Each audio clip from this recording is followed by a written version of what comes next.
Hello guys, welcome back my new blog. तो आप लोग को देख रहे होंगे कि बहुत दिन से मैंने कोई ब्लॉगिंग की नहीं है। तो आप लोग ये भी देख रहे होंगे कि ये कहीं की पैकिंग वगैरह चल रही है। तो आप लोग को मैं बता दूं कि इसी की वजह से मैंने कोई वीडियो वगैरह नहीं डाला हुआ था। तो फिलहाल आप लोग अब मेरे में बताना नए वीडियो में आ जाइए और मेरा एक नया वीडियो देखिए जो कि बहुत अच्छा बताना, बहुत अच्छी मतलब वीडियो है ये। मेरी ज़िंदगी का सबसे खूबसूरत पल है इस वीडियो में, क्योंकि मुझे पता नहीं ये ज़िंदगी में मतलब लोगों के बुढ़ापे में आता है और मेरे बुढ़ापे की जगह जवानी में यहाँ आ गया ये ऐसा पल। तो ये बताना मैं आपको बता दूं कि हम लोग जा रहे हैं चारों धाम की यात्रा के लिए, जो कि अचानक से हमारी प्लानिंग हो गई थी। तो सब लोग आए हुए थे, मेरी पैकिंग वगैरह हो गई थी जो कि सबसे पहले की थी मैंने। उसके बाद हमारा हो रहा था टीका। तो ये मेरी सासू माँ मेरे पति जी को टीका कर रही हैं, उसके बाद मुझे भी टीका किया है। टीका ईका करने के बाद हम लोग की हो रही थी विदाई, क्योंकि बताना हम लोग की मतलब अचानक से एकदम से प्लानिंग हो गई थी। तो बताना मुझे तो बड़ा सौभाग्य की बात है कि मुझे इस उम्र में मैंने चारों धाम की यात्रा पूरी की है। और आप लोग को मैं बता दूं कि चारों धाम की यात्रा इसी उम्र में करना चाहिए। बुढ़ापे में लोग चारों धाम की यात्रा करने के बारे में सोचते हैं तो है, लेकिन वहाँ घोड़ा खच्चर और बताना पिट्ठू और बताना पालकी में बैठ के जाते हैं। तो मैंने देखा है उन लोगों की जो बताना अगर घोड़े में बैठ जाते हैं तो कैसे मारते हैं, और बताना खच्चर पिट्ठू में जो बैठते हैं तो उनकी क्या हालत होती है। इसलिए मैंने सोचा है कि बताना अगर चारों धाम की यात्रा करो तो इसी उम्र में करो। पहले मुझे भी लग रहा था कि अभी ये मेरी उम्र नहीं है चारों धाम की यात्रा करने के लिए, लेकिन मतलब जब मैं वहाँ जाके पहुँची तो मुझे पता नहीं यकीन हुआ कि सच में यही उम्र है चारों धाम की यात्रा करने के लिए, कि खुद की ताकत होती है और खुद बताना हर जगह अपने पैरों से जाना होता है। तो ये देखिए हमारा हो गया था रिजर्वेशन, जो कि हमें ट्रेन का रिजर्वेशन मिला नहीं था। इस समय बहुत ज़्यादा भीड़ चल रही चारों धाम की यात्राओं में, तो हमें मिला था बस का रिजर्वेशन। तो हमने पता नहीं कर ली थी बस बुक। तो वो बस थी हमारी बताना बांदा से नोएडा तक की, क्योंकि हमें नोएडा में अभी रुकना था। नोएडा में बताना था वट सावित्री का मेरा व्रत था दूसरे दिन। तो मैंने कहा कि अपनी फ्रेंड के यहाँ जाके वट सावित्री का व्रत कर लूँगी। तो मैं अकेले थी और मेरे पतिदेव भी मेरे पास बैठे हुए थे, क्योंकि बच्चे लोग आए नहीं थे। चारों धाम की यात्रा भी मैंने बच्चों की कराई नहीं है, क्योंकि बच्चों को लेके जाना वहाँ रिस्क था। तो ये वहाँ मेरे पतिदेव फ़ोन में बातें कर रहे हैं और यहाँ मैं बैठ गई हूँ और मैंने कर लिए कपड़े वगैरह चेंज। कपड़े चेंज करने के बाद मैं घड़ी से पूरी सब्जी वगैरह बना के ले आई थी। तो मैंने कहा क्यों ना खा लूँ खाना। पहली बार ऐसा हुआ है कि हम लोग बच्चों के बिना बताना सफ़र कर रहे हैं, और यहाँ बच्चों को लाना बताना सेफ भी नहीं था, अनसेफ था। क्योंकि मैंने देखा है कि मतलब लोग बच्चों को लेके तो जाते हैं, लेकिन बच्चों को बताना क्या क्या क्या हालत होती है। इसलिए आप लोग को ये भी मैं सलाह दूंगी कि आप लोग चारों धाम की यात्रा करने जाएं या फिर कहीं भी जाए तो बच्चों को मतलब इस तरह के एरिया में मत लेके जाइए, क्योंकि बच्चे हमेशा अनसेफ रहते। इसलिए मैं बच्चों को लेके नहीं गई थी और हम पहुँच गए थे नोएडा, जो कि हमारी बस सुबह 6 बजे आनी थी। 6 बजे की जगह उसने हमें 4 ही बजे पहुँचा दी। तो 4 बजे पहुँचाती तो हम लोग नोएडा में रास्ते में बैठे हुए थे, टैक्सी का वो पता नहीं इंतज़ार कर रहे थे, और साथ में हमारे मतलब भाभी भैया जा रहे थे तो उनका भी इंतज़ार कर रहे थे कि वो भी आ जाए। उसके बाद मैं पहुँच गई हूँ अपनी फ्रेंड के घर। फ्रेंड के घर पहुँच के मैंने नहा धो लिया, नहा धो के मैंने पूजा के लिए बना लिया जल्दी से, और मेरी फ्रेंड चली गई थी तैयार होने सॉरी। तो वो आप लोग जानते भी होंगे मेरी फ्रेंड को कि मैं पहले भी यहाँ पर नोएडा अपनी फ्रेंड के पास आ चुकी हूँ, और आप लोग ने पहले भी इसको मेरे साथ देखा होगा। तो पता है ये मेरी फ्रेंड बचपन की नहीं है, लेकिन तब भी मेरी बहुत अच्छी फ्रेंड है। और इस बार मेरी फ्रेंड को भी पूजा करने में बहुत मज़ा आया, क्योंकि कह रहे थे कि यार सब कोई यहाँ रहता, लेकिन अपने जब कोई मिल जाता है तो बात ही अलग हो जाती है। तो हम लोग कर रहे थे पूजा पूजा उजा के पे हम लोग फेरा लगा रहे थे। और पता है इस बार बड़ा वो सबसे अच्छा मुझे क्या लगा बताना, वट सावित्री व्रत में सबसे अच्छा मुझे लगा कि मेरे मतलब सिंदूर जो बताना बिहारी लोग लगाते नहीं, तो इस तरह मेरे भी इस बार सिंदूर लगा था। मुझे इस सिंदूर लगाने का बहुत शौक था, लेकिन हमारे यहाँ लगाया नहीं जाता है। लेकिन वहाँ पर ज़्यादा से ज़्यादा बिहारी लोग थे, तो उन्होंने मुझे पूछा कि आपकी क्या मैं सिंदूर ऐसे लगा दूँ। तो मैंने कहा बिल्कुल लगा दो, मुझे भी अच्छा लगता। और मुझसे भी लगवाया, तो मुझसे तो बन नहीं रहा था, लेकिन मैं भी जैसे तैसे लगा दिया उनको। और मुझे तो पता नहीं इतना अच्छा लगा कि यहाँ से वहाँ तक सिंदूर। जब मैं अपने हस्बैंड के सामने गई थी तो हस्बैंड ने यही कह रहे थे कि ये कौन सी पूजा करके आई कि नाक से लेके वहाँ तक सिंदूर। तो मैंने कहा ये मेरा एक सपना था, जो कि आज मेरा सपना पूरा हो गया। मतलब 2026 भगवान ने मतलब मेरे हर सपने पूरे कर रहे हैं। मुझे यकीन नहीं है कि मैं इतनी जल्दी जल्दी सारे मतलब भगवान के धाम जा रही हूँ। पहले मैं बताना खाटू श्याम जनवरी में गई, उसके बाद मैं वैष्णो माता के दर्शन कराए, अब जा रही हूँ बताना चारों धाम। तो केदारनाथ धाम, मुक्त गंगोत्री, यमोत्री, बताना सारे धाम मुझे यकीन ही नहीं हो रही थी, बद्रीनाथ। तो हम लोग पहुँच गए थे घर अपनी फ्रेंड के यहाँ पहुँच के वो बना रही थी पोहा। तो मैंने कहा चल यार तू अपने कपड़े अपने चेंज कर ले और मैं थोड़ा सा तेरा बताना हेल्प कर देती हूँ, क्योंकि बताना मैं थी, मेरी भाभी भी पहुँच गई थी, भैया भी पहुँच गए थे, और जो जिसके साथ हम लोग अपनी खुद की गाड़ी से जा रहे थे, तो वो भी मतलब काफ़ी लोग हो गए थे, तो मैंने कहा चल मैं तेरी भी थोड़ा बहुत एज कर। और हम लोग ने पोहा वगैरह बनाया, और पोहा वगैरह खाने के बाद हम लोग निकल लिए बताना हरिद्वार के लिए, क्योंकि कहते हैं कि सबसे पहले चारों धाम की यात्रा हरिद्वार से बताना गंगा स्नान करके जाना चाहिए। तो ये देखिए हम पहुंच गए थे हरिद्वार, और हरिद्वार में हमने किया था गंगा स्नान।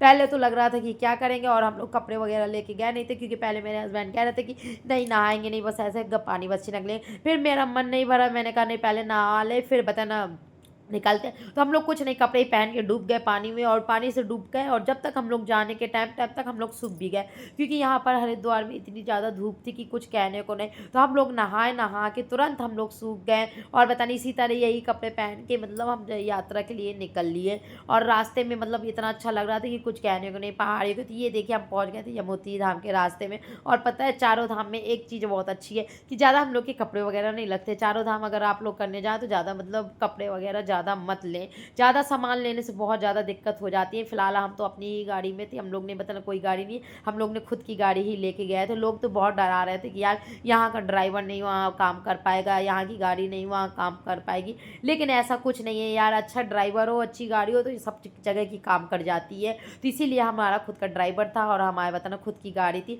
जो कि बताना बहुत अच्छे से हम लोग ने चारों धाम किया। और पता बहुत कम पता ना खर्च में हम लोग ने चारों धाम यात्रा कंप्लीट कर ली। लोगों का इतना खर्च होता है, लेकिन हम लोग का खर्च भी ज़्यादा नहीं होता। और हम पहुंच गए थे उत्तराखंड में। अब तो हम लोग उत्तराखंड में यमुनोत्री धाम के पास पहुंच गए थे, तो और बीच में लगा था जाम, क्योंकि बीच में पहाड़ वगैरह कहीं से गिर गए थे, तो उनको सही कर रहे थे। और जगह जगह रोडें बन रही हैं, जगह जगह काम लग रहा है। कहते पहले के चारों धाम बहुत मुश्किल थे, लेकिन अब के नहीं है। अब तो बताना जगह जगह रोड बन गई है। तो ये देखिए बताना यहाँ की रोडें मतलब हमेशा टूट बनती रहती, बिगड़ती रहती है। और जाम जब फंसता है तो इतना ज़्यादा नहीं। तो ये मेरे भैया भाभी साथ में जा रहे हैं, और ये लोग कुछ खा भी रहे हैं। तो साथ में मतलब मटेरियल नाश्ता वास्ता हम लोग घर से भी लेके गए थे कि गाड़ी में जाना है, अगर हर जगह नहीं रुक पाएंगे तो, क्योंकि वहाँ जाम भी बहुत ज़्यादा फंसता है। तो बताना काशी और गुप्त काशी वगैरह बताना आप लोग अगर जा रहे हो चारों धाम यात्रा में, तो आप लोग बताना ज़्यादा सामान मत लेके जाओ, क्योंकि ज़्यादा सामान लेके जाने में दिक्कतें बहुत ज़्यादा बढ़ जाती है। और बताना थोड़ा बहुत, और एक चीज़ तो वहाँ अच्छी है,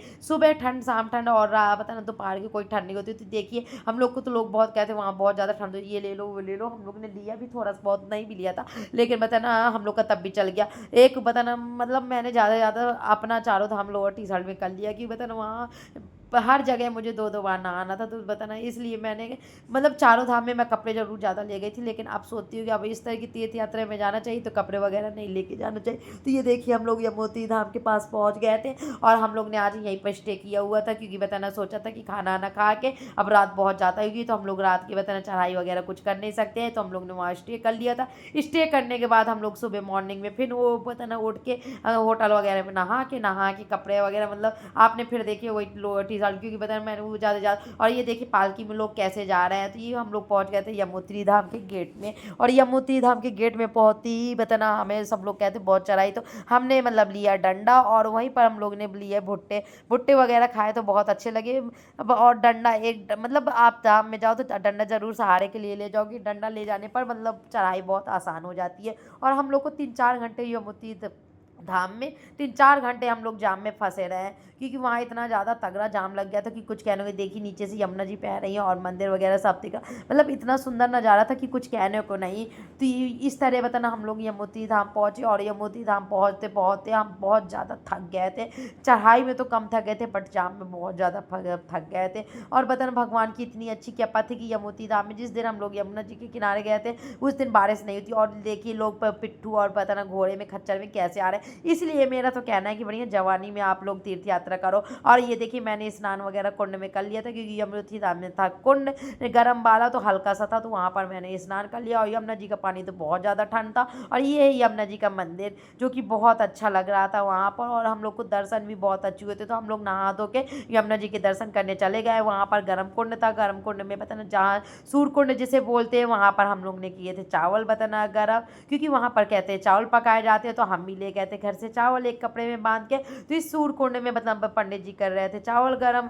तो बताना हम लोग ने भी अपने चावल दे दिए पंडित जी को पकाने के लिए, और वहाँ से बहुत ज़्यादा धुआं निकल रहा था। तो आप लोग देखिएगा इस सूर कुंड में चावल कैसे पकते हैं। तो ये देखिए सारे चावल पका रहे हैं, तो इस तरह पक रहे थे मेरे भी चावल। तो मैं भी इंतज़ार कर रही थी अपने चावल लेने का कि जल्दी से पके और मैं भी ले लूँ। कहते हैं कि ये चावल आगे काम आते हैं, ये चारों धाम के बाद आगे बतन जब भागवत पूजा करते हैं तब ये काम आते हैं। और यहाँ सब लोग अपने अपने चावल लेने का इंतज़ार कर रहे थे, मैं भी इंतज़ार कर रही थी कि कितना खौल रहा है पानी की, मतलब आप हाथ भी नहीं डाल सकते हो। तो ये थी मतलब मेरे चारों धाम की यात्रा की पहली सीढ़ी यमुनोत्री धाम। इसके बाद मेरी आगे गंगोत्री और वतन क्या केदारनाथ बद्रीनाथ का मतलब वीडियो ब्लॉग डालूंगी। तो आप लोग मेरे मतलब सारे वीडियो ज़रूर से ज़रूर देखिएगा, और ज़रूर से ज़रूर मतलब कहाँ कहाँ हम लोग गए कि तो किस तरह हम लोग ने चढ़ाई की। तो पता नहीं ये मेरे भैया भाभी हैं। तो आपका पता नहीं ये मेरा आज का ब्लॉग था, वो भी यमुनोत्री धाम का था। इसके बाद मैं डालूंगी बताना गंगोत्री धाम का। और हम लोग ये देखिए रात हो गई थी और रात के हम लोग निकल लिए थे मतलब होटल के लिए। तो हम लोग ने होटल में कर लिया था स्टे,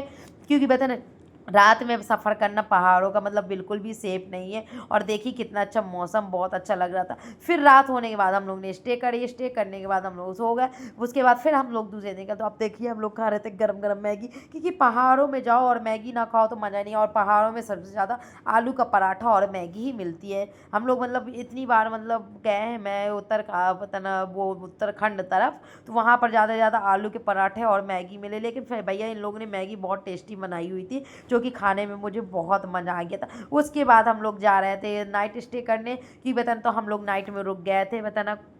अब मुझे याद नहीं आ रहा कि हम लोग कहाँ रुके हुए थे, बट ये बहुत अच्छा एरिया था। कहते हैं यहाँ पर स्नोफॉल वगैरह जनवरी में बहुत अच्छी होती है। अगर आप लोग को घूमने जाना चाहिए तो यहाँ ज़रूर से ज़रूर आना चाहिए। तो हम लोग ने भी प्लान बनाया है कि अगली ठंडी में अब हम लोग यहीं घूमने आएंगे। और यहाँ पर हम लोग ने फिर एक होटल ले लिया था। होटल में मतलब खाना ना खाने के लिए वेट कर रहे थे, तो थोड़ा पहले सोचा कि क्यों ना हम लोग घूम ले, क्योंकि अब हम लोग को निकलना था गंगोत्री धाम के लिए। तो हमने सोचा पहले आज रुक लेते हैं, रुकने के बाद फिर जाएंगे गंगोत्री धाम दूसरे दिन, क्योंकि थोड़ा सा वहाँ की रोडें मतलब रात के चलने लायक नहीं होती है। तो ये देखिए वहाँ की शॉप कितनी अच्छी दुकानें, मतलब वहाँ कोई लॉक नहीं, कोई ताला नहीं, बस आप ऐसी दुकानें थी। तो मुझे तो बहुत अच्छा लग रहा था कि बताना लोग खुला करे हैं, कोई मतलब वहाँ कोई चोरी वोरी की कोई फिक्र ही नहीं थी। हम लोग के यहाँ जाओ तो ऐसे कोई खुला कर नहीं सकते। उसके बाद हम लोग होटल वगैरह में पहुँच गए, वहाँ पर हमारा आ गया खाना डिनर। तो हम लोग ने डिनर खाया, डिनर खाने के बाद ये देखिए हमारा होटल कैसा है, कितना अच्छा लग रहा है। तो मतलब हम लोग को बताना बहुत अच्छा लगा। तो आप लोग भी बताना उत्तराखंड और चारों धाम जाइए तो बहुत अच्छे से एंजॉय करिए। हम लोग ने तो बहुत अच्छी,